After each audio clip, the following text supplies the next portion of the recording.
Iran's president urged his government to listen to the, quote, legitimate demands of protesters. These are staggering figures. 487 highways blocked, over 620,000 trucks parked. Fuel and food deliveries down 32% in 5 days. Tehran supply lines are dead. This is not war from the sky. This is strangulation from the ground. While officials hide behind walls, ordinary Iranians are paying the price. Workers lose wages, not because they protested, but because the country stopped moving. Truckers turned off their engines, the regime lost control, and innocent people are trapped in between. One word in the comments: justified or cruel? Like, subscribe, and stay with us because of what is now being laid bare on Iran streets when the wheels stop turning. A systemic breakdown. To understand why this moment is different, we need to strip away slogans and look at how Iran actually functions when it is not collapsing. On a normal day, the country moves on wheels. Roughly 85% of domestic food, fuel, and medical supplies travel by truck. Rail is limited. Warehousing is shallow. Most cities operate on rolling inventories measured in days, not weeks. When trucks move, the system breathes. When they stop, it suffocates. What happened this time was not gradual. It was abrupt and synchronized. Within 72 hours, traffic monitoring data and provincial transport records showed that 487 major highways were either fully blocked or operating at less than 30% capacity. These were not remote roads. They included arterial routes feeding Tehran, Isfahan, Shiraz, Tabriz, and Mashhad. Along those corridors, an estimated 620,000 heavy trucks were parked nose to tail, engines cold, immobilizing the physical bloodstream of the country. This immediately broke the delivery rhythm Iran depends on. Under normal conditions, urban centers require approximately 18,000 to 20,000 truckloads per day just to maintain baseline availability of bread flour, cooking gas, diesel, and pharmaceuticals.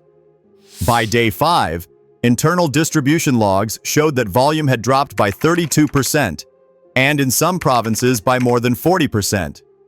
That gap cannot be absorbed. There is no buffer. The consequences were visible faster than the government could react. Fuel stations in working-class districts ran dry first, not because Iran lacks oil, but because tanker trucks never arrived. Bakeries began receiving partial flour allocations, forcing closures by mid-morning. Municipal bus depots reported diesel shortfalls that sidelined up to 38% of scheduled routes in peripheral neighborhoods, cutting off workers who rely on public transport to earn daily wages. This is where anger replaces abstraction. A factory does not need to be bombed to shut down. It only needs to miss inputs for 48 hours. In industrial zones outside Tehran and Qom, manufacturers reported forced stoppages after raw materials failed to arrive. Day laborers lost income immediately. Small retailers watched perishable goods spoil because refrigeration fuel was being rationed. These losses were not theoretical. They translated into households losing 4 to 6 days of wages in a single week. Officials attempted to label the crisis a temporary logistics adjustment. But logistics adjustments do not cause wholesale food prices to spike 25 to 30% in under a week, as reported by market trackers in Isfahan and Karaj. They do not force hospitals to quietly defer non-urgent procedures because generator fuel must be conserved. They do not require authorities to divert limited diesel reserves away from civilian use to protect government buildings and security installations. What made this shutdown so dangerous was its simplicity. Truckers did not seize ministries. They did not storm institutions. They exploited physics and timing. Modern states depend on motion. Supermarkets hold 3 to 5 days of stock. Fuel depots require continuous replenishment. Interrupt that flow, and scarcity appears faster than any speech or broadcast can contain. By the end of the first week, the regime was not losing territory. It was losing credibility. A system that claims absolute control could not keep groceries moving for a single week. And caught in the middle were millions of ordinary Iranians, punished not for dissent, but for existing inside a country whose wheels had stopped turning. This was not a protest theater. It was systemic exposure. Once the road stopped, the crisis moved faster than repression ever could. The first phase was physical paralysis. The second was economic shock. This is where the regime began to lose not just control of movement, but control of trust. Within 5 days, internal banking and commercial data showed transaction volumes in logistics-dependent sectors falling by 22 to 28% nationwide. Wholesale markets did not close because of protests. They closed because inventory could not be replenished. Importers could not move goods inland from ports. Exporters missed delivery windows. Penalty clauses activated automatically. By the end of the week, Iranian trading firms were absorbing an estimated $1.1 to $1.4 billion in contractual losses, not from sanctions, but from domestic paralysis. The currency reacted immediately. The Rial lost an additional 8 to 10% in informal markets in less than 5 days, driven by fear rather than policy. Businesses began hoarding fuel, spare parts, and cash. This behavior accelerated shortages, creating a self-reinforcing spiral. The state could not stabilize prices because price controls mean nothing when shelves are empty. Fuel became the flashpoint. While Iran produces oil, it distributes fuel through a fragile network of refineries, depots, and road transport. With tanker trucks immobilized, regional fuel inventories fell below 45% of minimum safety thresholds. In at least 9 provinces, emergency rationing protocols were quietly activated, prioritizing security forces, government facilities, and state media infrastructure. Civilians were not informed. They simply arrived to find pumps dry. This is where resentment hardened into something more dangerous. For decades, the regime survived by isolating pain, protests in one city, shortages in one province, repression in one neighborhood. This shutdown erased that insulation.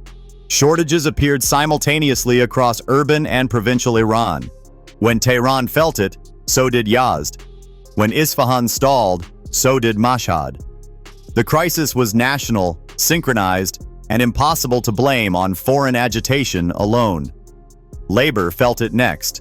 With transport disrupted, factories cut shifts, construction sites halted, service workers could not commute. Conservative estimates suggest that 6 to 8 million workers experienced income interruption within the first 5 days, many of them living paycheck to paycheck. These people were not politically active.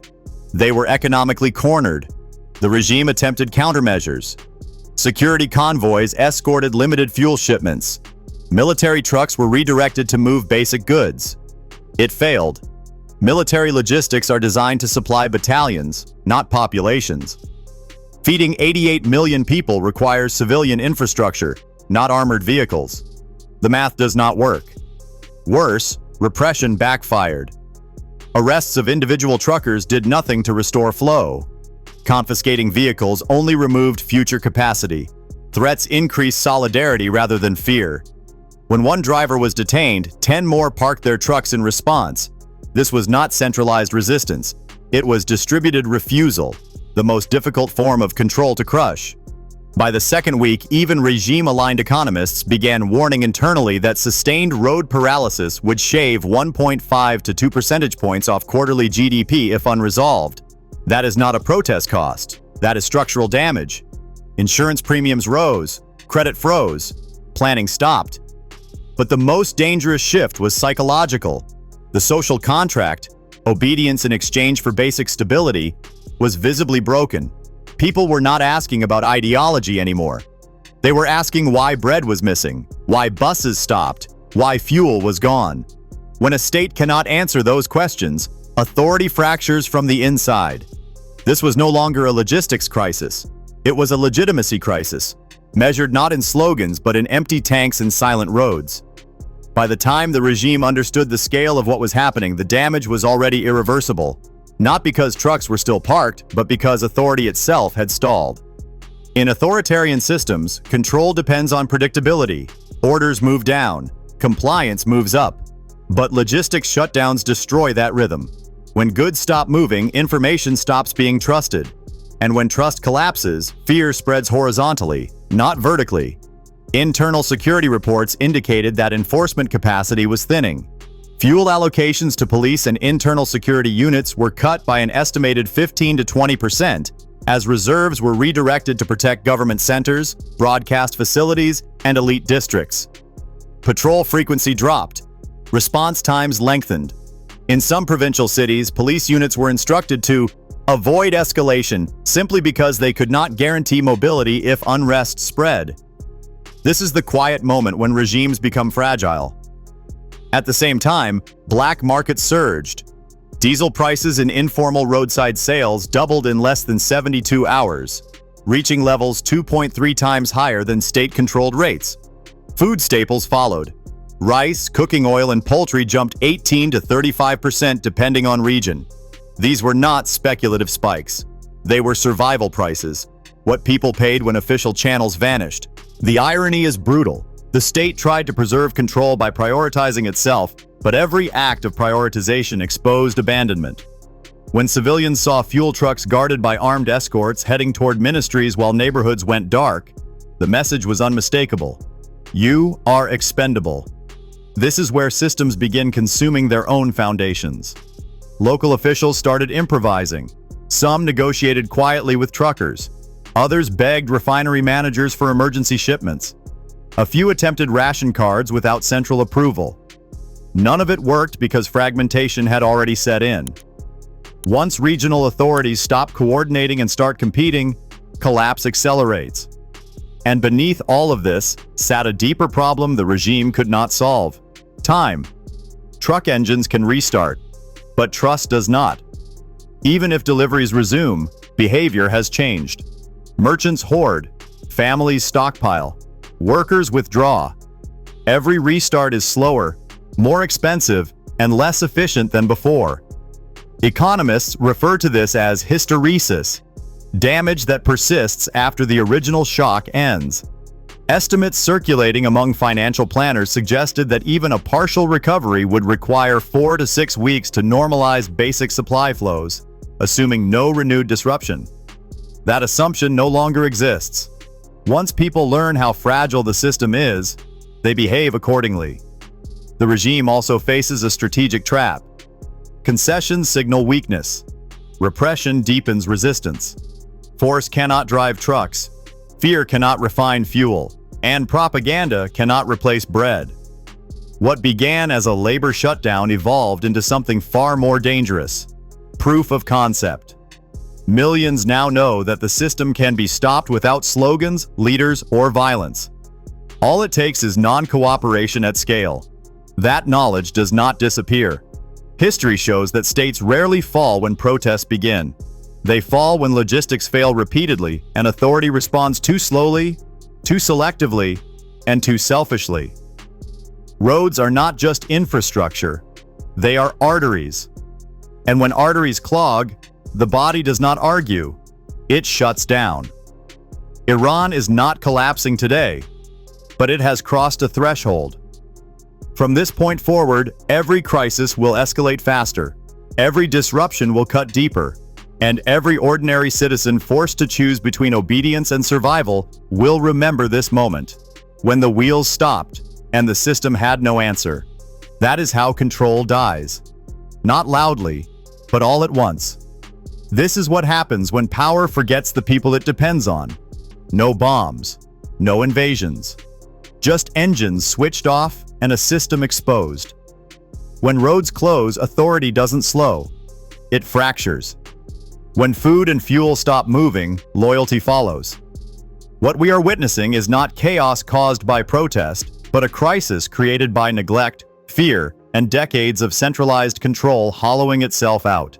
The question now is not whether the trucks will move again, it is whether trust ever will. One final word in the comments: recoverable or irreversible? Stay with us, because what comes after a logistics collapse is never just economic, it's political, social, and permanent.